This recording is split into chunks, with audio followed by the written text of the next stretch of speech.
Hey everybody. This is a piece from Marx Key Concepts, a new book put out, a new edited volume, edited by Riccardo Bellafiore and Tommaso Rodolfi Riva, I think is how you pronounce his name. And this piece is titled Material Interchange. It's by Vittorio Morfino.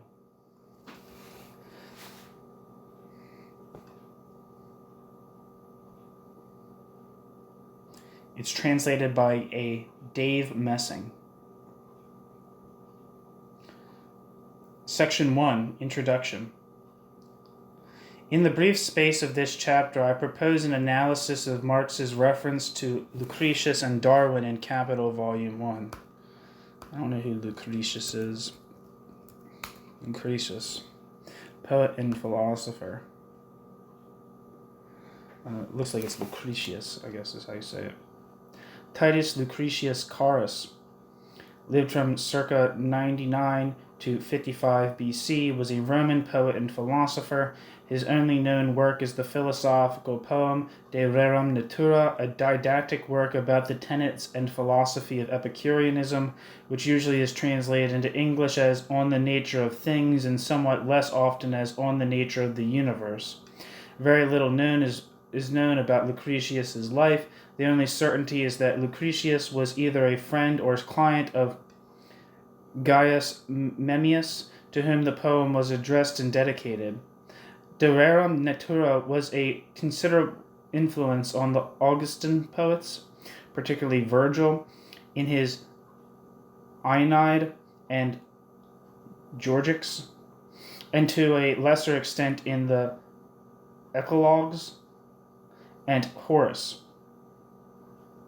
The work was almost lost during the Middle Ages, but was rediscovered in 1417 in a monastery in Germany by Poggio Bracciolini, and it played an important role in both the development of atomism.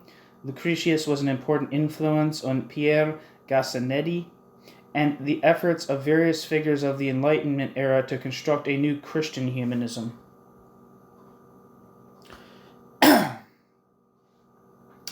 Back to the text. These are very quick references, one to Lucretius and two to Darwin. Lucretius. Or Lucretius. I guess I should see how to say his name. I'm going to look it up. I might as well be saying his name right?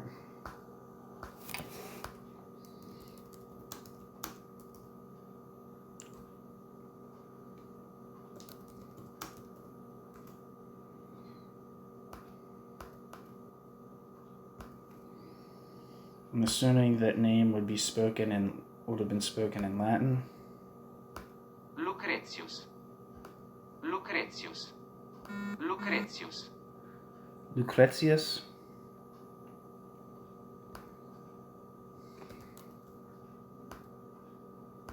Lucretius. Lucretius. That's Lucretius, it's saying. These are very quick references, one to Lucretius and two to Darwin. The references are not only quick, but marginal, relegated to footnotes. Of course, if we wish to extend the framework to examine the occurrences of the proper names or concepts of the two authors within Marx's entire theoretical production, we would find much more material to analyze. Marx dedicated a notebook to Lucretius in his youth, and makes a handful of references to Lucretius throughout his published work, journal articles, and unedited manuscripts. Regarding Darwin, Marx had an important exchange with Engels in addition to a number of other references. However, I do not take this path. Instead, I attempt to respond to a question whose rhetorical form we owe to Alain Badiou of what are these authors in Capital, the book, the name. In other words, to which theoretical strategy, if there is one, do Marx's notes correspond? Section 2.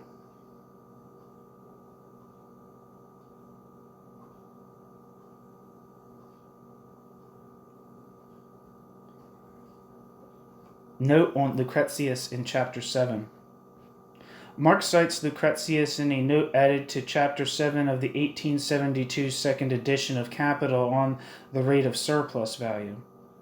We can briefly note the context in which the great Latin poet is evoked. We are in the first section, quote, the degree of exploitation of labor power, end quote, which culminates with the formulation of the rate of surplus value in the following terms. S, or surplus value, divided by V, variable capital, is equal to the surplus labor divided by necessary labor. Marx specifies that the two formulas express the same relation in different forms, the former in the form of objectivized labor, and the latter in the form of living fluid labor. Naturally, in order to avoid falling into an error which Marx notes in section 3 is typified by senior, it is necessary, that's Nasu senior, I guess I should look that up just so I'm not talking at my ass.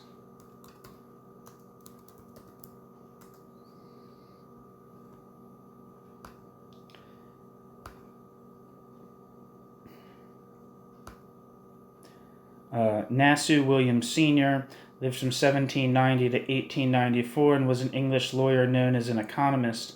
Nasu Sr. was a government advisor over several decades on economy and social policy, on which he wrote extensively.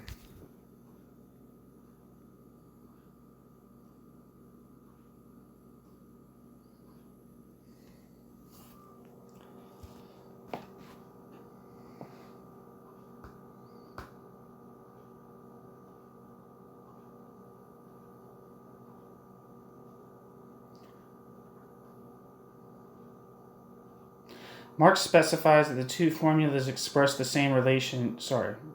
Back to the text. Naturally, in order to avoid falling into an error which Marx notes in section 3 is typified by senior, it is necessary to pose constant capital equal to 0. Surplus value is in fact the consequence of the change in value to variable capital, but this change is obscured in the formula. Constant capital plus variable capital plus surplus value. Quote, at first sight it appears a strange proceeding to equate the constant capital to 0, yet it is what we do every day. If, for example, we wish to calculate the amount of England's profits from the cotton industry, we first of all deduct the sums paid for cotton to the United States, India, Egypt, and other countries. In other words, the value of the capital that merely reappears in the value of the product is put equal to 0. Of course, the ratio of surplus value not only to that portion of the capital from which it immediately springs and whose change of value, Wertveränderung, it represents, but also to the sum total of the capital advanced is economically of very great importance.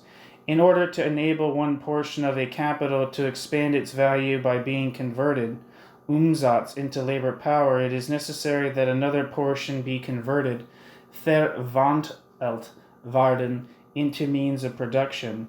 In order that variable capital may perform its function, constant capital must be advanced in proper proportion, a proportion given by the special technical conditions of each labor process. The circumstance, however, that retorts and other vessels are necessary to a chemical process does not compel the chemist to notice them in the result of his analysis. If we look at the creation and alteration of value, Wertverschuffung und Wertveränderung for themselves, i.e. in their pure form, then the means of production, this physical shape taken on by constant capital, provides only the material in which fluid value-creating labor power has to be incorporated. Neither the nature nor the value of this material is of any importance. The only requisite is that there be a sufficient supply to absorb the labor expended in the process of production.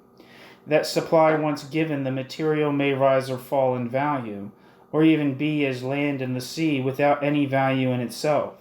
But this will have no influence on the creation of value or the variation in the quantity of value.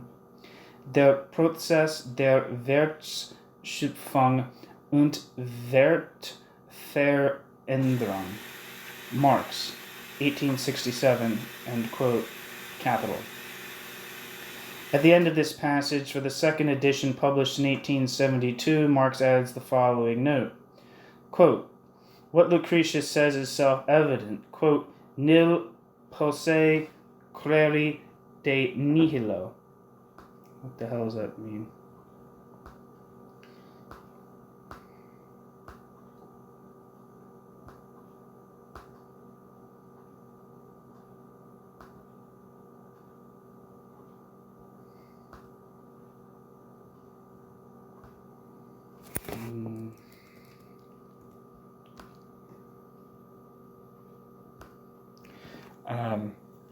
It says,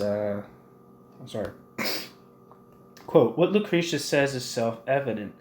Quote, nil posse creari de nihilo, end quote. Which means, nothing can be created from nothing. Out of nothing, nothing can be created. Creation of value is transposition, Umsatz, of labor power into labor. Labor power itself is, above all else, the material of nature, bracket Naturstoff, transposed, bracket Umgesetzer, and bracket into a human organism, end quote. Marx. I should first point out that although it appears at the end of the paragraph, the note serves to elucidate just one expression, quote, the creation of value, end quote. Marx wants to dissolve any ambiguity in the use of this expression. For this reason cites Lucretius. I want to make sure, I keep forgetting if I'm pronouncing that right.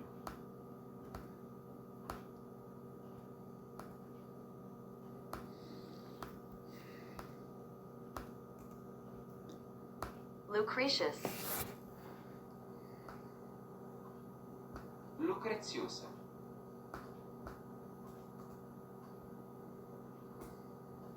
Lucretius. Lucretius. Marx wants to dissolve any ambiguity in the use of this expression, the creation of value. For this reason cites Lucretius. Marx quotes a verse whose model is found in Epicurus' letter to Herodotus. I'll look up Epicurus real quick. And Herodotus, actually.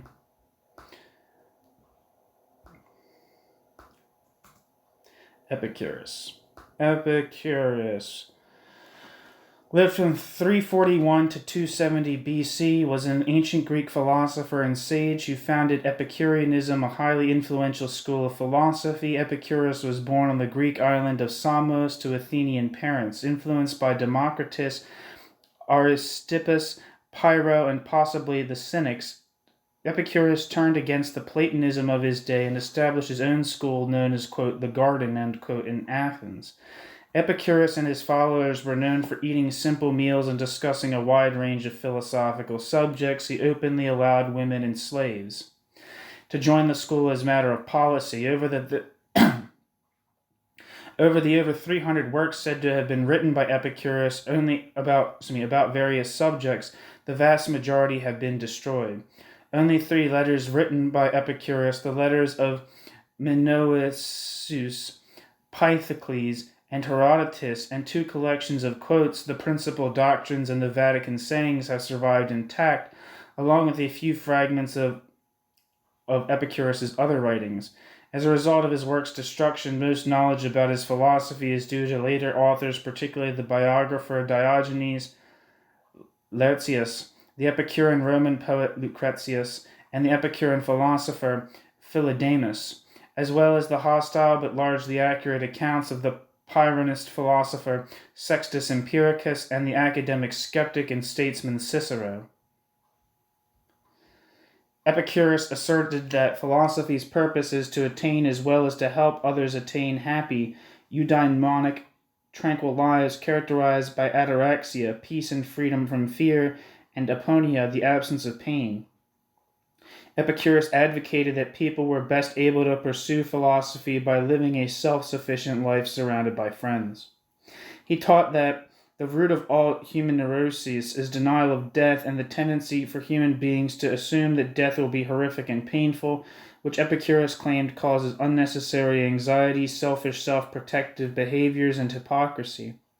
According to Epicurus, death is the end of both the body and the soul, and therefore should not be feared. Epicurus taught that although the gods exist, they have no involvement in human affairs.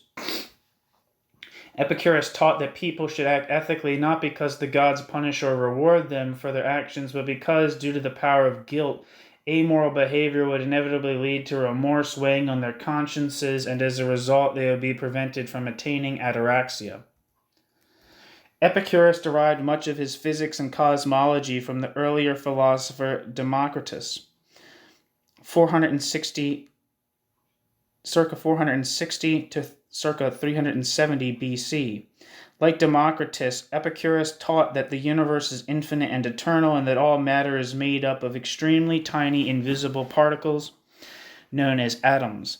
All occurrences in the natural world are ultimately the result of atoms moving and interacting in empty space. Epicurus deviated from Democritus by proposing the idea of atomic, quote, swerve, end quote, which holds that atoms may deviate from their expected course, thus permitting to humans to possess free will in an otherwise deterministic universe.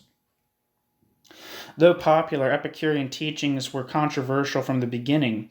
Epicureanism reached the height of its popularity during the late years of the Roman Republic. Epicurean teachings died out in late antiquity, subject to hostility from early Christianity. Throughout the Middle Ages, Epicurus was popularly, though inaccurately, remembered as a patron of drunkards, whoremongers, and gluttons. Epicurus's teachings gradually became more widely known in the 15th century for the rediscovery of important texts, but Epicurus's ideas did not become acceptable until the 17th century, when the French Catholic priest Pierre Gassendi revived a modified version of them, which was promoted by other writers, including Walter Charlton and Robert Boyle. Epicurus's influence grew considerably during and after the Enlightenment, profoundly impacting the ideas of major thinkers, including John Locke, Thomas Jefferson, Jeremy Bentham, and Karl Marx. Okay.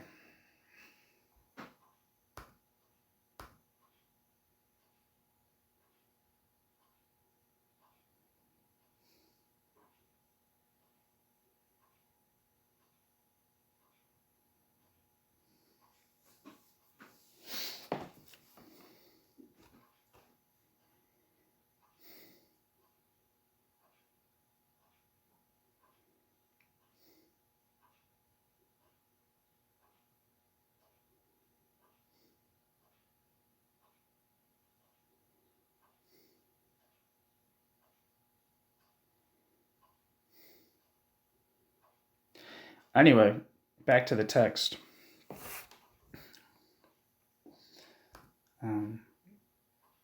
Like I said, Epicurus' letter to Herodotus.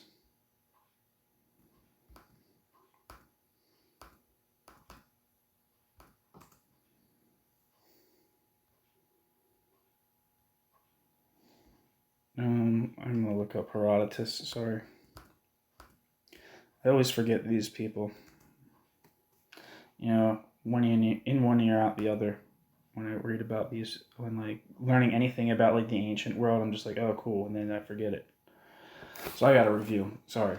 Herodotus, who lived from circa 484 to 425 BC, was a Greek historian and geographer from the Greek city of Halicarnassus, part of the Persian Empire, now Bodrum, Turkey, and a later citizen of Turi in modern Calabria, Italy.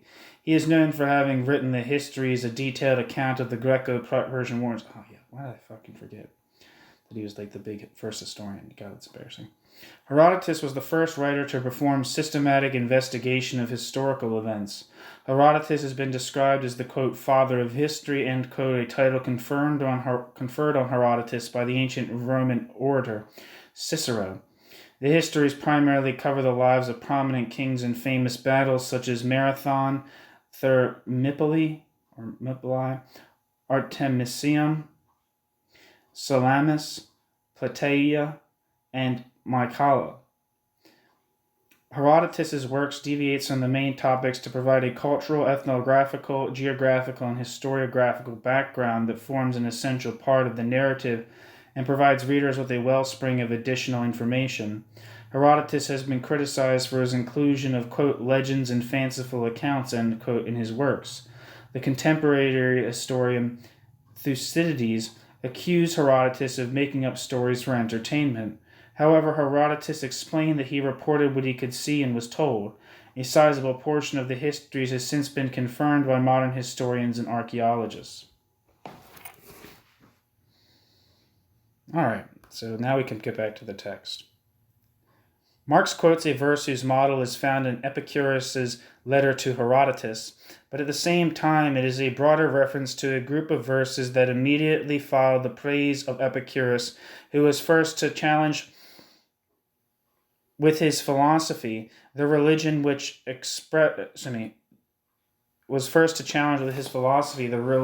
oppresses, quote, human life, bracket with, end bracket, serious weight, end quote. Lucretius.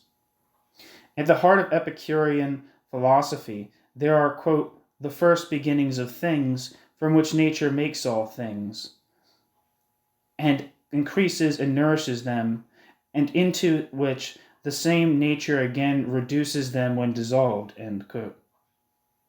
Lucretius.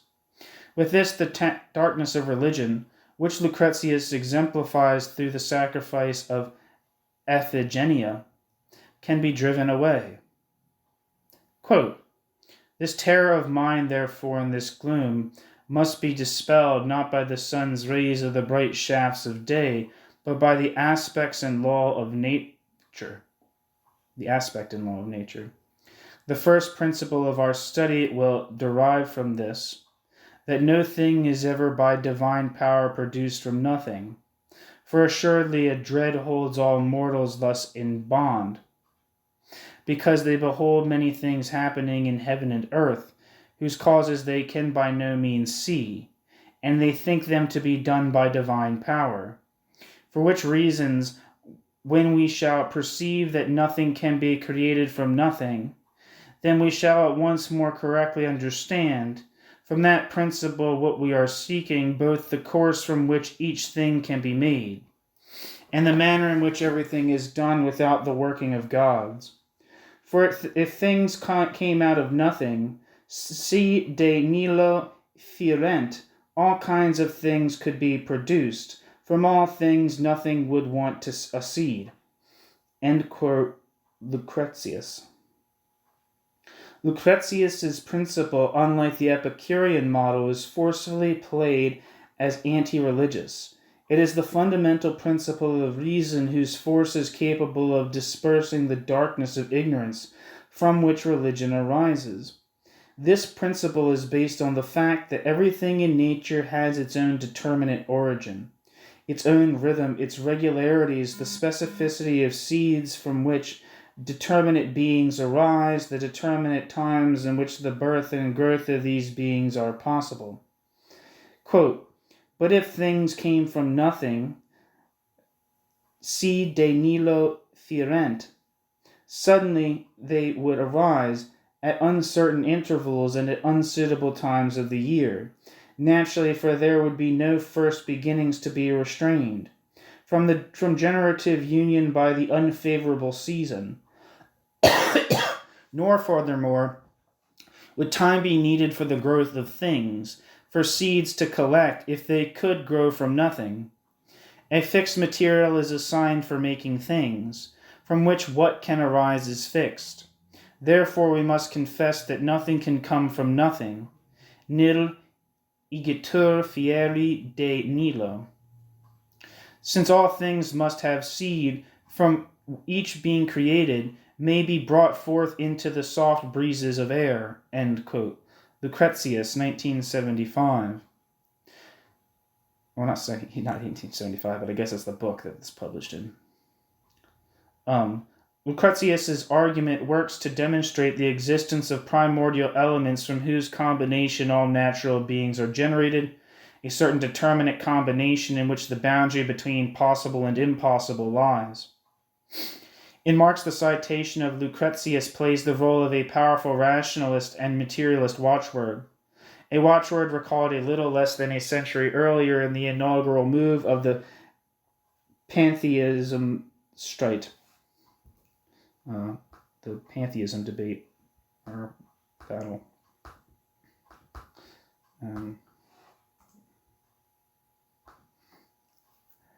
Within the famous debate between Lessing and Jacobi, which Jacobi summarized in his Concerning the Doctrine of Spinoza in a letter to Herr Moses Mendelssohn. All right, a lot of things to look up there.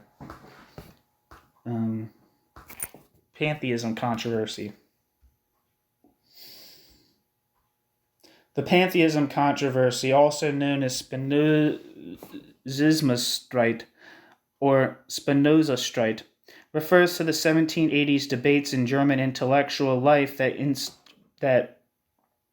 discuss the merits of Spinoza's, quote, pantheistic, end quote, conception of God.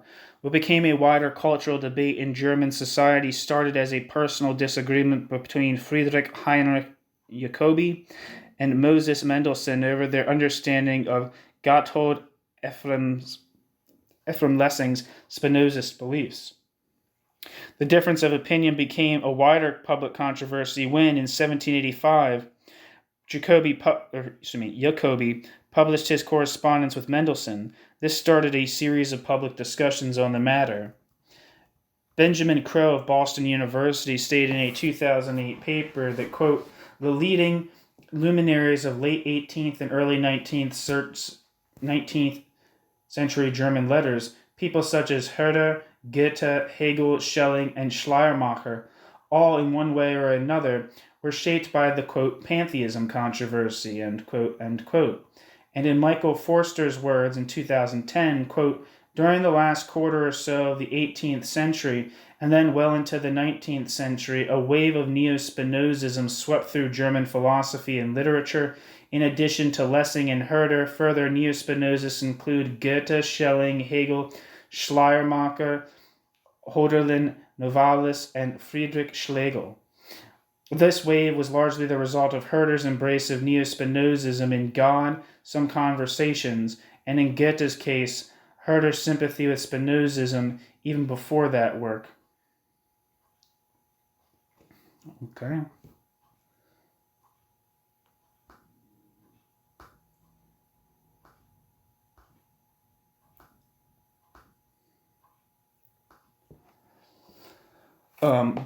Says that Jacobi is the last name of Friedrich Heinrich Jacobi. Friedrich Heinrich Jacobi lived from 1743 to 1819 and was an influential German philosopher, literary figure, and socialite.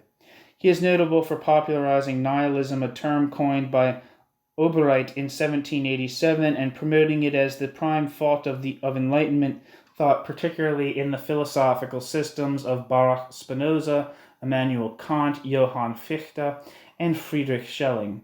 Jacobi advocated Glaube, variously translated as faith or, quote, belief, end quote, and revelation instead of speculative reason.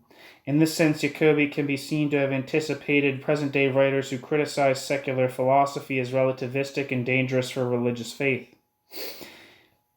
Jacobi's aloofness from the Sturm and Sturmunddrang movement was the basis of a brief friendship with Johann Wolfgang von Goethe. Jacobi was the younger brother of the poet Johann Georg Jacobi and the father of the great psychiatrist Maximilian Jacobi.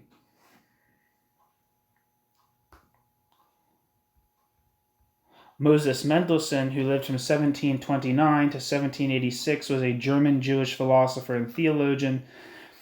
Mendelssohn's writings and ideas on Jews and the Jewish religion and identity were a central element in the development of the Haskalah, or Jewish Enlightenment of the 18th and 19th centuries.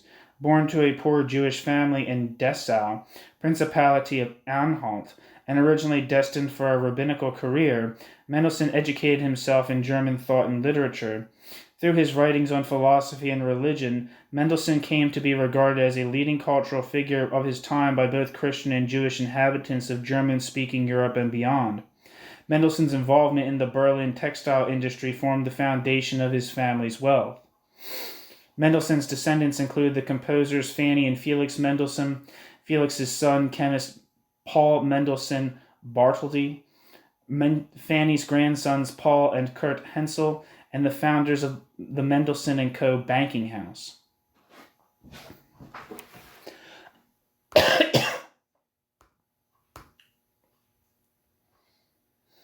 And Gotthold Ephraim Lessing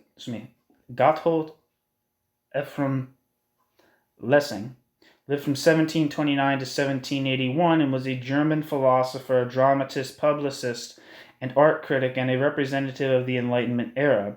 Lessing's plays and theoretical writings substantially influenced the development of German literature. Lessing is widely considered to be by theater historians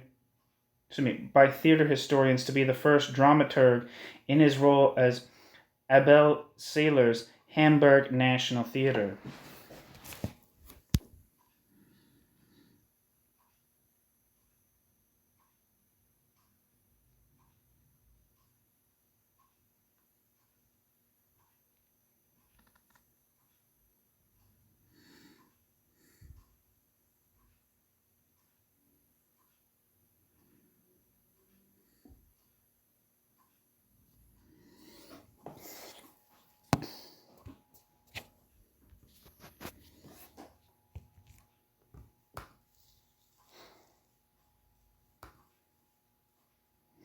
Okay, is there anything else I need to read here? So sorry about that, but I just need to catch up. Things I kind of sort of know, but don't really remember that well, and so I need to look them up. And hopefully, if you're new to these topics, if you're new to 18th century German philosophy, then hopefully that was interesting to you.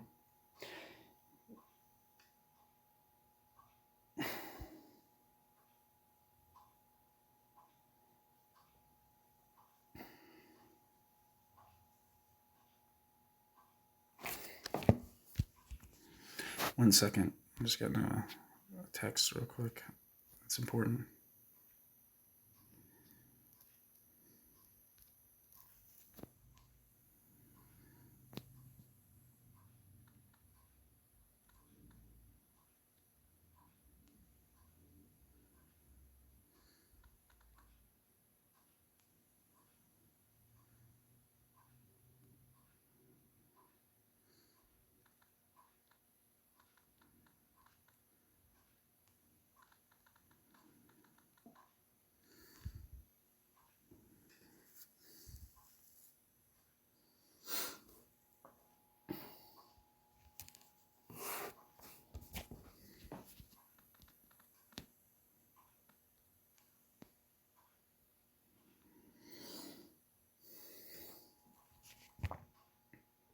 Okay. Sorry about that. Let me reread this thing. This is fucking probably brutal to listen to. In Marx, the citation of Lucretius plays the role of a powerful rationalist and materialist watchword, a watchword recalled a little less than a century earlier in the inaugural move of the pantheismist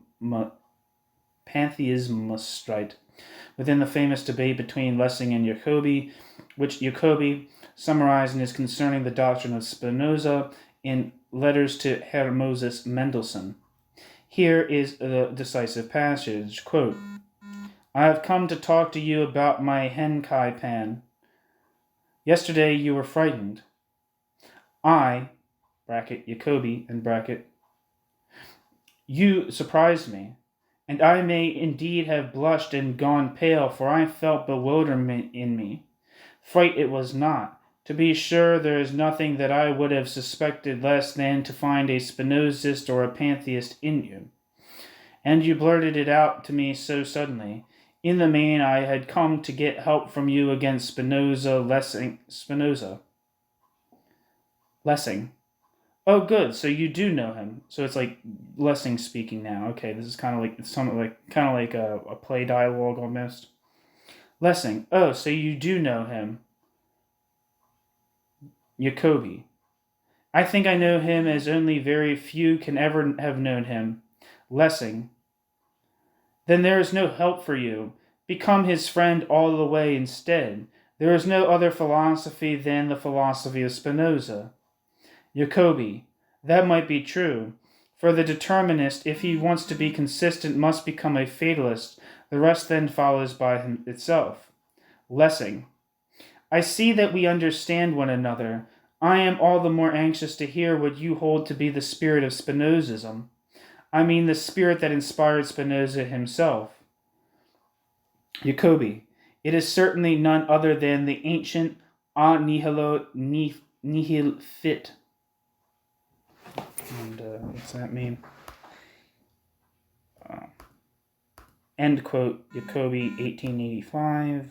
That's probably not the original year. But, well, it's not the original year, but.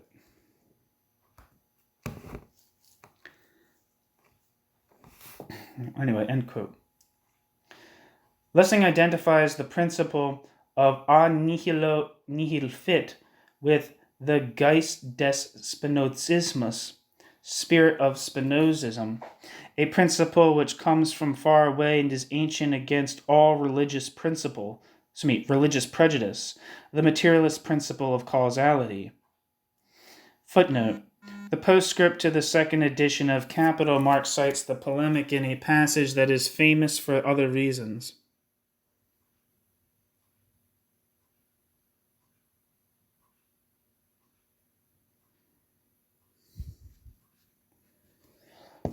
Quote, the mystifying side of the Hegelian dialectic I criticized nearly 30 years ago at a time when it was still the fashion, but just as I was working at the first volume of Das Kapital, it was the good pleasure of the peevish, arrogant, mediocre epigonoi who now talk large in culture Germany to treat Hegel in the same way as the brave Moses Mendelssohn in Lessing's time treated Spinoza, i.e. as a, quote, dead dog, end quote.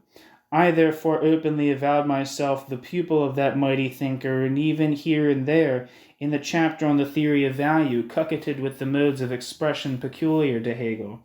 The mystification which dialectic suffers in Hegel's hands by no means prevents Hegel from being the first to present its general form of working in a comprehensive and conscious manner. With him it is standing on its head. It must be turned right side up again if you would discover the rational kernel within the mystical shell. End quote. Marx. Marx is clearly citing from memory as actually it was not Mendelssohn who called Spinoza a, quote, dead dog, end quote, but rather Lessing. It is found in Jacobi's account in Concerning the Doctrine of Spinoza in Letters to Herr Moses Mendelssohn, quote, I won't leave you be. You must clarify this parallelism, ... Yet people always speak of Spinoza as if Spinoza were a dead dog still, end quote. And now there's another quote from Marx. Quote, and what this Lange has to say about the Hegelian method and my application of the same is simply childish. First, Lange understands nothing, rein, about Hegel's method, and therefore, second, still less about my critical manner of applying it. In one respect, he reminds me of Moses Mendelssohn. That prototype of a windbag once wrote to Lessing asking how he could possibly take, quote, that dead dog Spinoza, end quote, out sérieux. In the same way, Mr. Lange expresses surprise that Engels, I, etc. taken out sérieux the dead dog Hegel, after Buchner, Lange, Dr. Düring, Fechner, etc. have long agreed that they, poor dear, had long since buried him. Lange is naive enough to say that I, quote, move with rare freedom, end quote, in empirical matter. He has not the slightest idea that this, quote, free movement in matter, end quote, is nothing but a paraphrase for the method of dealing with matter, that is, the dialectical method, end quote. Marx. And there's another quote from Marx. God, it's a huge footnote. This is still a footnote, by the way, what I'm reading here. It is a characteristic of nations with a, quote, historical, end quote, development, in the sense given to this term by the historical school of law, that they always forget their own history. Thus, although during this half-century the issue of the relation between commodity prices and the quantity of currency has agitated Parliament continuously and has caused thousands of pamphlets, large and small, to be published in England, Stuart remained even more of a, quote, dead dog, end quote, than Spinoza appeared to Moses Mendelssohn in Lessing's time, end quote, Marx, 1859. Believe it or not, that's the end of the footnote. All right, back to the body of the text. The expression, quote, creation of value, end quote, thus does not mean creation from nothing, but rather Umsatz, transformation, passage, conversion of labor power into labor. But, Marx adds, labor power itself is, quote, above all else the material of nature. Naturstoff, transposed, Umgesetzer, into a human organism, end quote. Here, Marx seems to allude to a Lucretian ontological horizon in which what there is, all that exists in a permanent conversion, a permanent composition/decomposition, an ontological horizon to which the famous expression Stoffwechsel, it's probably Stoffwechsel, refers. I'm going to look this up real quick. German to English.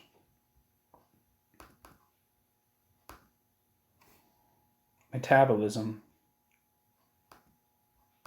Stoffwechsel. Stoffwechsel.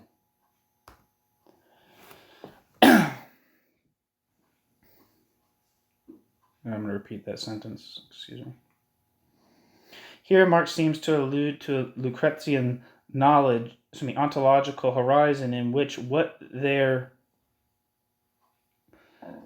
is, all that exists in a permanent conversion, a permanent composition/decomposition, an ontological horizon to which the famous expression, quote, Stoffwechsel, end quote, which is metabolism, refers, which for that reason I would propose to translate in a Lucretian way as, quote, material interchange, end quote. Quote, so far, therefore, as labor is a creator of use value, is useful labor. Labor is a condition of human existence which is independent of all forms of society. It is an eternal natural necessity which mediates, vermitteln, the material interchange, bracket, Stoffwechsel, end bracket, between man and nature, and therefore human life itself, end quote. Marx, 1867. Now, this material interchange between man and nature, this material that is converted into an organism on the one hand, and labor power converted to objectified labor on the other, excludes any creation ex nihilo. It is with this framework in the background that both the production of value and the production of surplus value must be thought. Quote, it is every bit as important for a correct understanding of surplus value to conceive it as a mere congelation, bracket, Gerinnung, end bracket, of surplus labor time, as nothing but materialized surplus labor, as it is for a proper comprehension of value to conceive it as a mere congelation, bracket, Gerinnung, end bracket, of so many hours of labor, as nothing but materialized labor, end quote.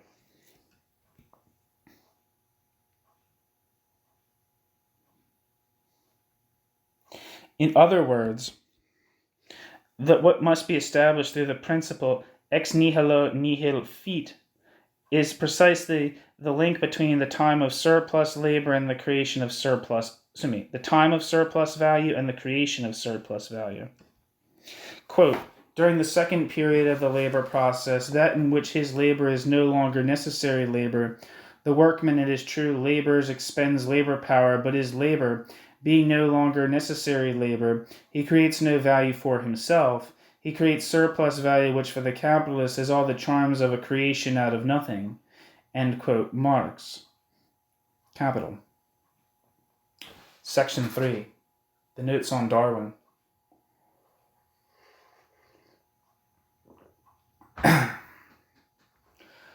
Marx cites Darwin in two notes to chapter 12 and chapter 13. The first note is found in the second section of chapter 12, titled, quote, "The Specialized Worker and His Tools," end quote, on, quote, "the division of labor and manufacture," end quote. Marx highlights the twofold origin of manufacturing. On the one hand, it is a combination of different trades reduced to one-sidedness, quote, "to such an extent that they are reduced to merely supplementary and partial operations in the production of one particular commodity," end quote. On the other hand, manufacturing arises from a disintegration of one particular trade and its particular operations, making them independent, quote, "to the point where each becomes the exclusive function of a particular worker," end quote. Marx. Quote, "On the one hand, therefore, manufacture either introduces division of labor into a process of production or further develops that division of labor. On the other hand, manufacture unites together handicrafts that were formerly separate, but whatever may have been its particular starting point, its final form is invariably the same, a productive mechanism whose parts are human beings. Bracket, ein Produktionsmechanismus, dessen Organe Menschen sind." End quote. Marx. Capital. 1867. The, quote, "combined overall worker," end quote, that is, in Marx's own words, the, quote, "living mechanism of manufacture," lebendiger Mechanismus, end quote, consist of one-sided partial workers that transform their own body into the, quote, "instrument," end quote, "of the sole operation that they must perform." In this sense, Marx says, on the one hand, quote, "manufacture ... produces the skill of the detail laborer worker," end quote. Marx, 1867. And on the other hand, the perfecting of his instruments. Marx concludes with the following long passage wherein he cites Darwin, quote, "Tools, Werkzeuge,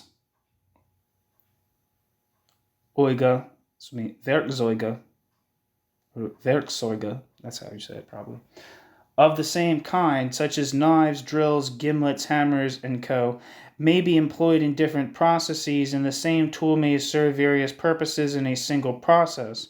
But so soon as the different operations of a labor process are disconnected the one from the other, each fractional operation acquires in the hands of the detail laborer a suitable and peculiar form. Alterations become necessary in the implements that previously served more than one purpose. The direction taken by this change of form, bracket, die Richtung ihrer Formwechsel, end bracket, form, die Richtung ihrer Formwechsel,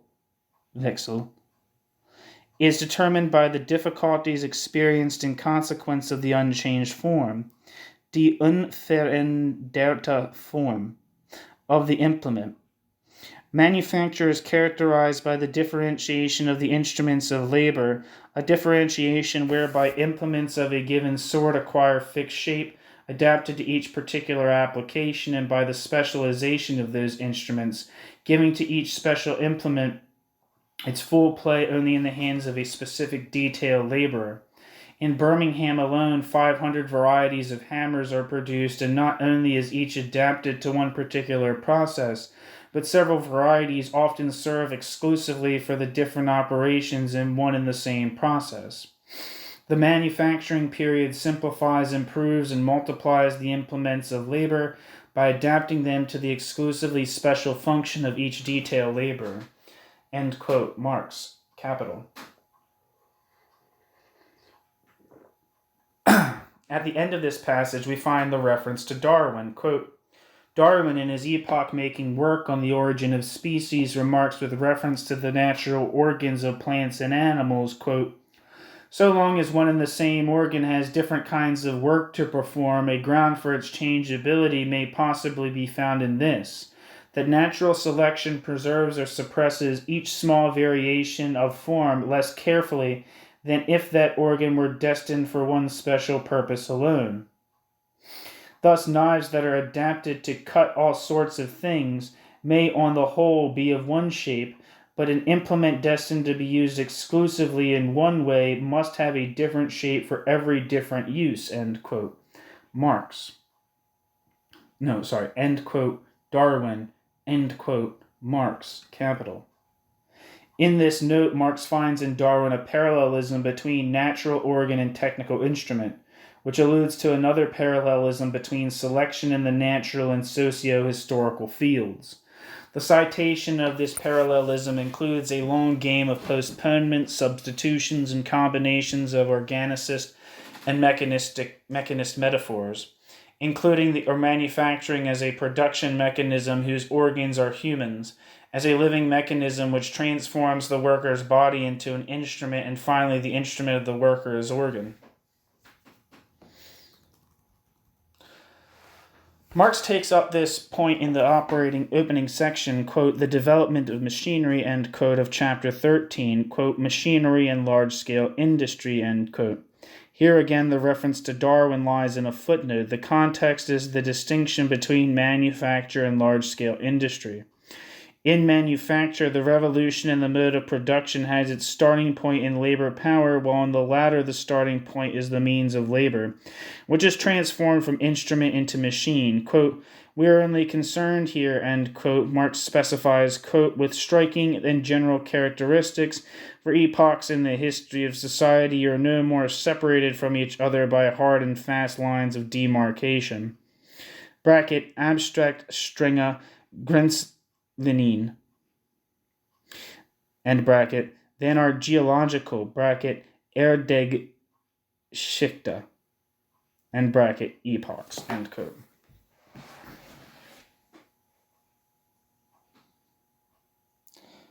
Darwin enters the scene in a discussion of John Wyatt's spinning machine.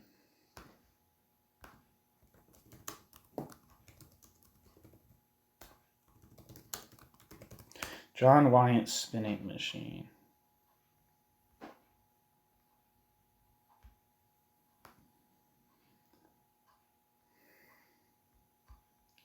So that John Wyatt lived from 1700 to 1766 and was an English inventor, was born near Lichfield and was related to Sarah Ford, Dr. Johnson's mother. A carpenter by trade, he began work in Birmingham on the development of a spinning machine. In 1733, John Wyatt was working in the mill at New Forge, Powell's Pool, Sutton Coldfield, attempting to spin the first cotton thread ever spun by mechanical means.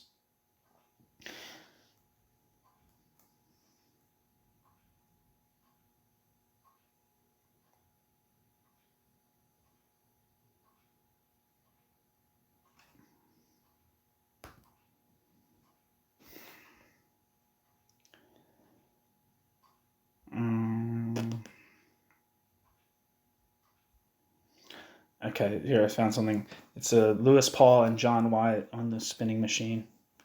In 1738, Lewis Paul and John Wyatt of Birmingham patented the roller spinning machine and the flyer and bobbin system for drawing cotton to a more even thickness. Using two sets of rollers that traveled at different speeds, this principle is the basis of Richard Arkwright's later water frame design. By 1742, Paul and Wyatt had opened a mill in Birmingham which used their new rolling machine powered by a donkey, which was not profitable and soon closed. A factory was opened in Northampton in 1743, with 50 spindles turning on 5 of Paul and Wyatt's machines, proving more successful than their first mill. This operated until 1764. Lewis Paul invented the hand-driven carding machine in 1748.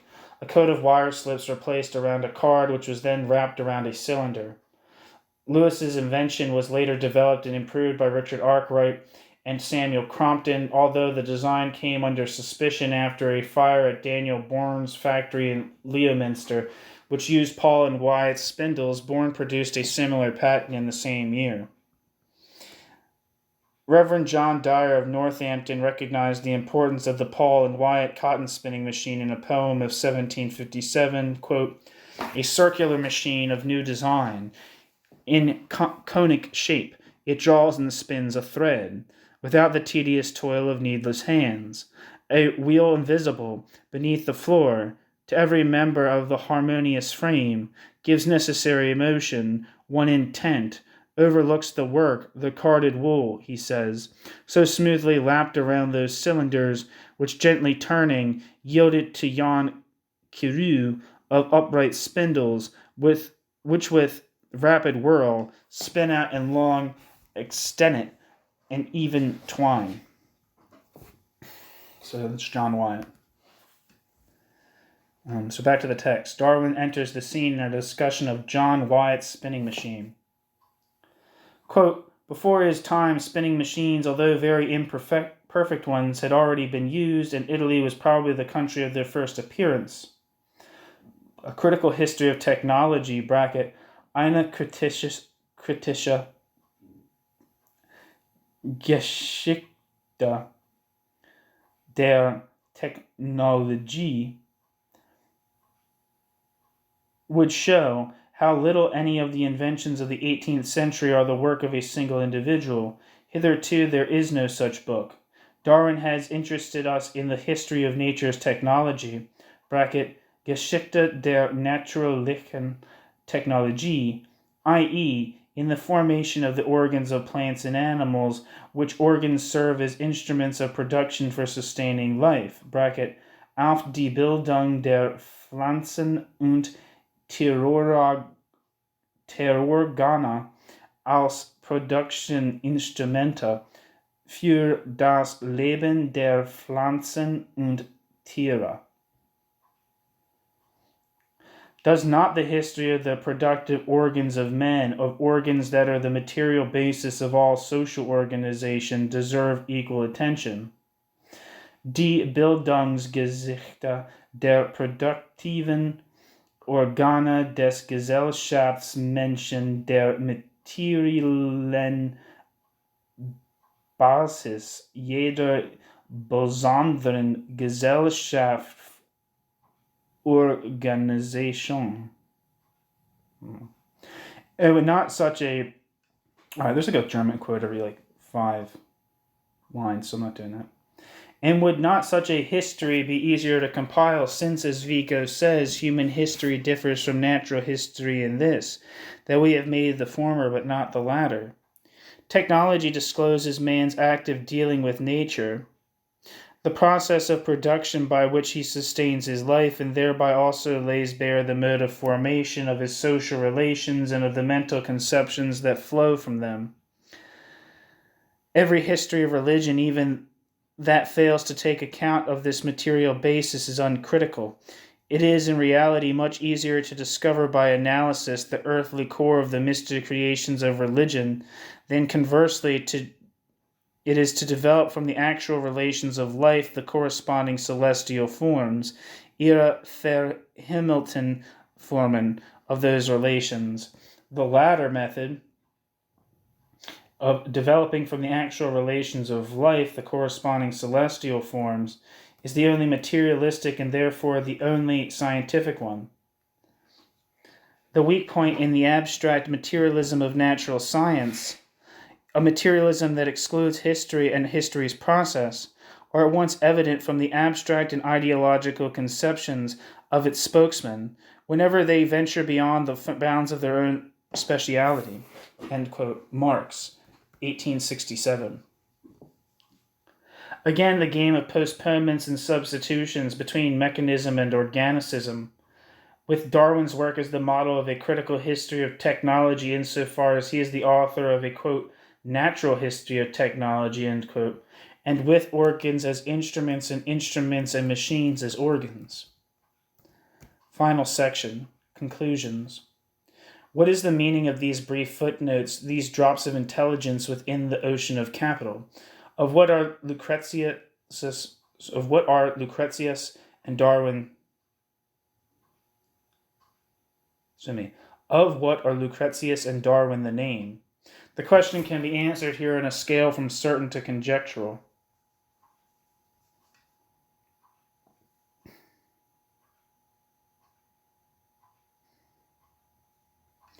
It is certain that Lucretius and Darwin represent in Marx a radical form of anti-finalism, an affirmation of a principle of causality finally free from the age-old mortgage of the principle of reason and the empty rhetoric of its fundamental question.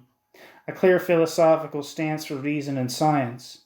Both Lucretius and Darwin represent a total immersion of the human life in the natural, a radical rejection of every form of anthropocentrism, every causality through freedom, every radical separation of the sciences of nature and the sciences of history. Footnote. In this sense, the following reflections of Alfred Schmidt are quite interesting. It has become customary since the work of Dilthey and other neo-Kantians and Southwest Germany to assign to the historical and natural sciences modes of investigation which are different in principle. While Dilthey distinguished between the method of causal, quote, explanation, end quote, Erklären, peculiar to the natural sciences, and the method of intuitive, quote, understanding, end quote, Verstehen, peculiar to the historical human sciences, Windelband and Rickert cut reality still more radically into two entirely distinct parts. I'm going to look up some of these people. Forgive me.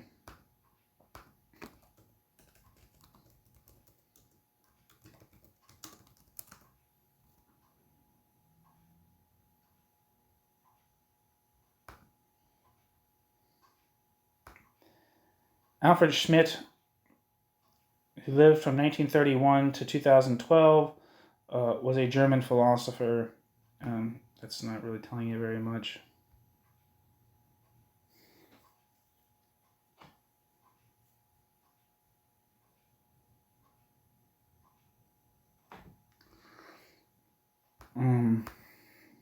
What am I saying? Okay. Dilthey. It looks like it's pronounced Dilthey, but it is Dilthey. Wilhelm Dilthey, he lived from 1833 to 1911, was a German historian, psychologist, sociologist, and hermeneutic philosopher who held G.W.F. Hegel's chair in philosophy at the University of Berlin. As a polymathic philosopher working in a modern research university, Dilthey's research interest revolved around questions of scientific methodology, historical evidence, and history's status as a science. He could be considered an empiricist in contrast to the idealism prevalent in Germany at the time, but his account of what constitutes the empirical and experiential differs from British empiricism and positivism in its central epistemological and ontological assumptions, which are drawn from German literary and philosophical traditions.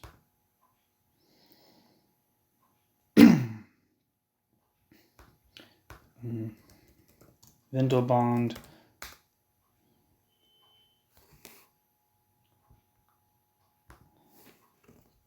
Wilhelm Windelband was a German philosopher of the Baden school.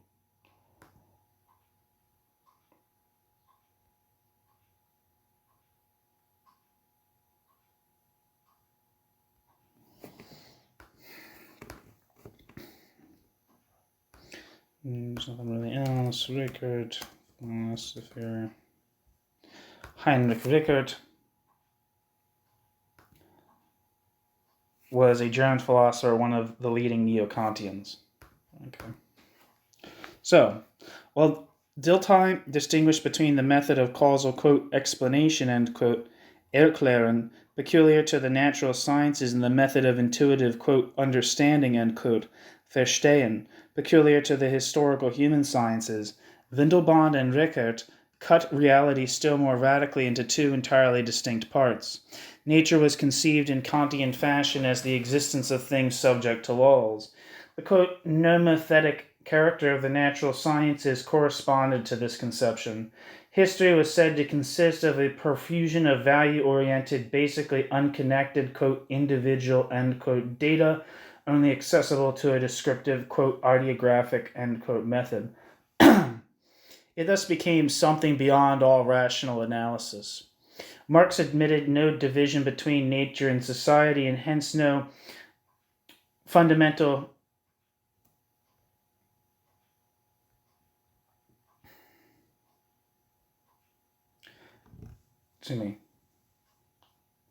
Marx admitted no division between nature and society, and hence no fundamental methodological distinction between the natural sciences and historical science. Scientific thought cannot recognize any area sui generis, absolutely inaccessible to explanation in accordance with uniform laws. The methodological dualism of Dilthey, Windelband, and Rickert, despite all the efforts of these authors to deal with history, rests on abstractions foreign to history. End quote. Alfred Schmidt, 1962. Is that Marx and Nature? Is that what it's called? Marx on the Concept of Nature, I think it is. The Concept of Nature in Marx by Alfred Schmidt. Anyway, end footnote. That Lucretius was then inhabited by the specter of Spinoza in Marx's citation is merely conjecture. The importance of the Spinoza Debatte for German philosophy in the late 18th century and the major philosophical culture of Marx renders it not so improbable. But if this were the case, we would see a third champion of anti-finalism, as well as a rejection of any anthropocentrism. The human in nature is not an imperium in imperio.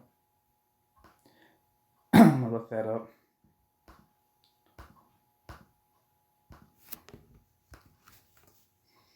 Government in power.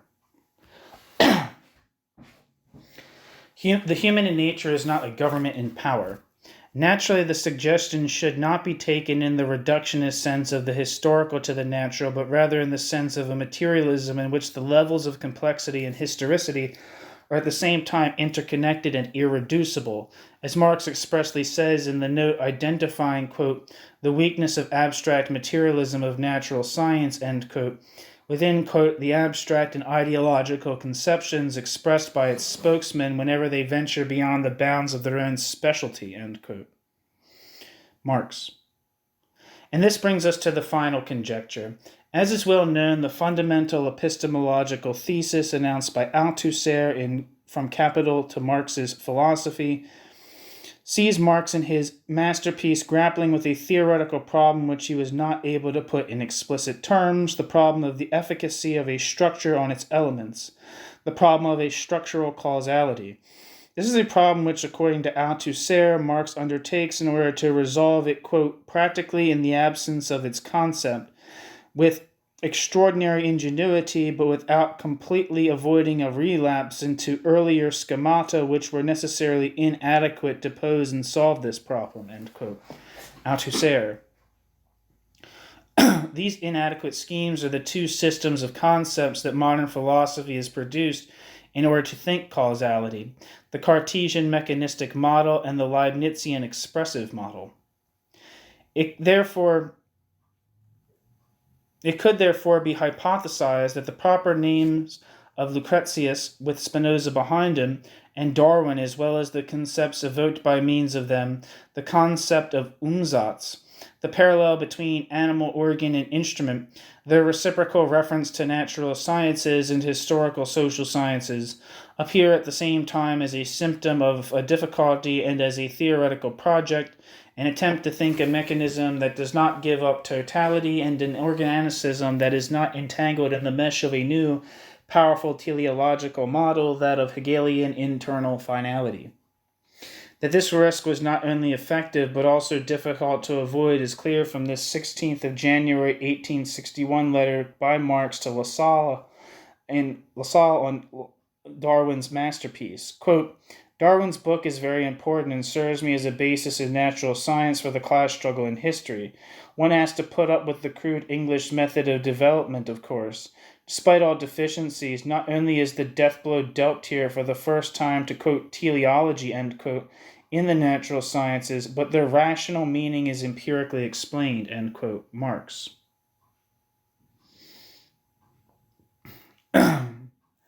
The end. I think I'm going to reread that last quote from Marx, actually, since it's over. Because it seems, right, it's a critique of teleological science. This is Marx again from 1861. I guess this would have been, no, this is from a letter to Lassalle. But this is the, never mind. That this risk was not only effective, I'm going to read the last sentence before the quote. That this risk was not only effective, but also difficult to avoid is clear from his 16th of January 1861 letter by Marx from this 16th of January 1861 letter by Marx to Lassalle on Darwin's masterpiece. Quote, Darwin's book is very important and serves me as a basis in natural science for the class struggle in history. One has to put up with the crude English method of development, of course. Despite all deficiencies, not only is the death blow dealt here for the first time to, quote, teleology, end quote, in the natural sciences, but their rational meaning is empirically explained, end quote. Marx, 1861. I'm looking at the references here.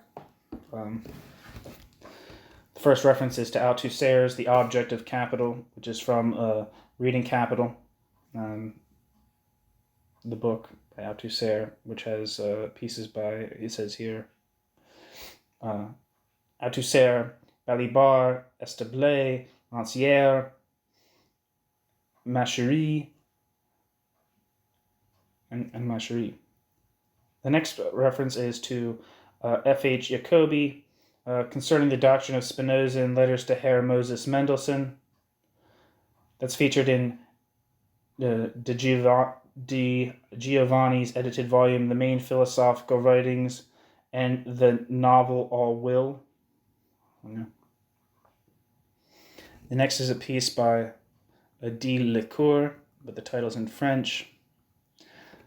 The Lucretius book is De Rerum Natura. Bunch of things from Marx cited here. Some things from Morfino himself, and Alfred Schmidt's The Concept of Nature in Marx. All right, thanks for listening.